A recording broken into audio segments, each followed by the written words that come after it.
Gamers, friendly neighborhood Spoon here, and you already know what this is, so let's get to unboxing it after we find out what's in here. This was just delivered today. I know what's inside, and it does relate to what's inside this box. So let us open this one first. Oh, baby. Yes, we have another Spider-Man limited edition controller. Now I'm gonna have two of these as soon as we open the one in here. So let's get this one out of the box and we'll check out the controller. Oh gosh, this is taped so ridiculously. Why am I struggling to get in here? There we go. Nothing too special on the packaging, literally just the controller itself with a little bit of Spider-Man 2 branding on the sides. Nice little pizza box. Oh, gorgeous. This controller is awesome. I love the matte finish. The colors are sick, although I have some more feelings about the design of the controller and the console, but we'll get to that in a little bit. We'll get to that as soon as I get the console out. So originally, I actually wasn't supposed to get the console. I was only supposed to get the covers for this thing. On the day that these dropped for pre-order, I struck out. I was only able to pre-order this controller first, actually, this one that came individually on its own. And the covers sold out immediately because I was at the gym, I was getting a workout in, and I was like, I'm just gonna be able to pre-order as soon as I get home. I was just getting messages, I was checking tweets, notifications saying that everything was getting sold out. I even drove to GameStop after the workout just to be like, hey, can I pre-order in person? Maybe I could do that because GameStop is cool like that. I got there and homie was just like, yeah, no, online only, sorry. And I left pretty salty, pretty freaking salty.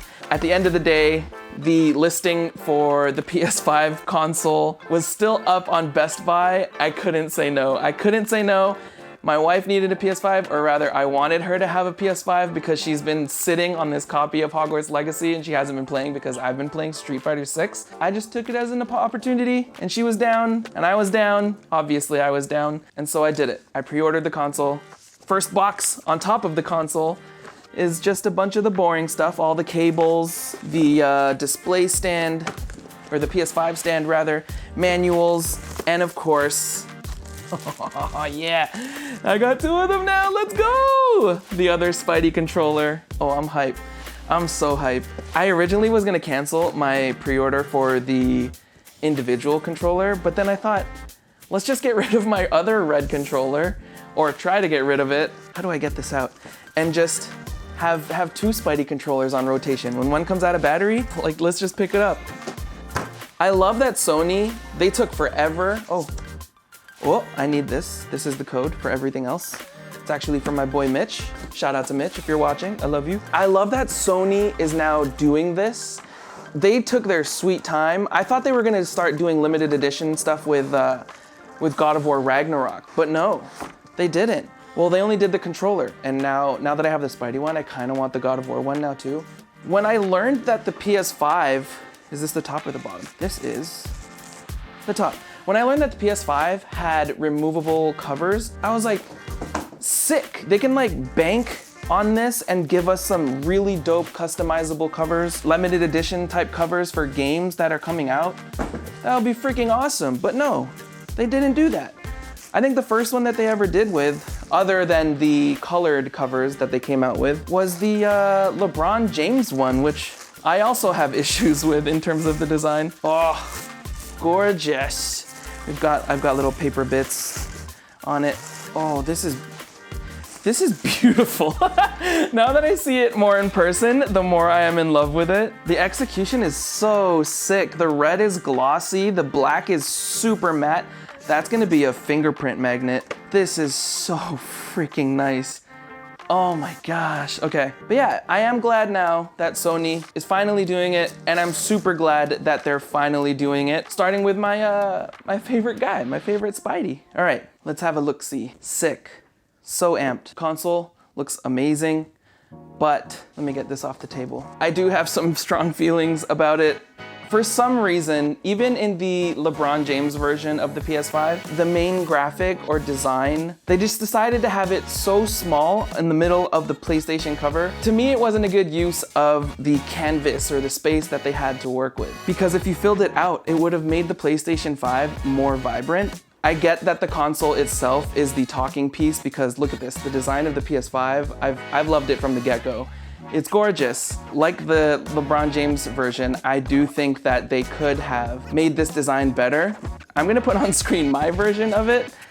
It's not bad. I love the symbiote lines. I love the Spider-Man logo. I love the red that they used. I would have loved it even more if the logo was in the center and large, much like they had it on the Spidey PS4 version, which I have, and we'll take a look at it later. One of my biggest gripes of this console when I was thinking of how I was gonna set it up on my setup, my PS5 is set on the left side of my desk. So Sony didn't really think about the displayability of this PS5 because when you look at the back side of it, it's just literally the Spidey logo at the very bottom doing absolutely nothing for you, and then just the matte black. What would have been awesome is if we had the symbiote black crawling over the red like we had it on the front side, and Venom's logo being over here, which would have been a sick yin and yang thing. Just have more black on this side, have more red on this side, and you would have had a cool like front and back dynamic telling the story of Spider-Man versus Venom, symbiote taking over Spidey. Like, that would have been so much cooler. With that said, I love this thing. I'm very excited to have it set up on my battle station, as the kids call it these days. And as for the controllers, my only gripe is that I wish they had the black just a little bit more towards the center so that we had sort of the more two-tone thing. But I love that the D-pad is black buttons and the buttons on the right are all white. Okay, so now let's take a look at what this PS5 looks like next to the PS4 Pro, as well as the controller. Actually, in this battle, the DualSense is the clear winner. This matches the PS4 Pro console perfectly, but there's not enough Spidey on it. The DualSense beats out this all day. Let's grab the console now. This one is a bit of a tougher decision for me. I do love the size and the scale of the Spider-Man logo versus what it's like on the PS5. It is a bit too large, but that's me being a stickler designer. I love the whole red PS4. It's so sick. Although the symbiote Spidey aesthetic and vibe off of the PS5, I think wins it out just a little bit. So if you combined the two, then they would have both been perfect. But I mean, like, I'll take what I can get. I love Spider-Man, I love PlayStation, so it's a win-win either way. And hey, if you like the video even just a little bit, please consider doing the thing and hitting the like and subscribe button.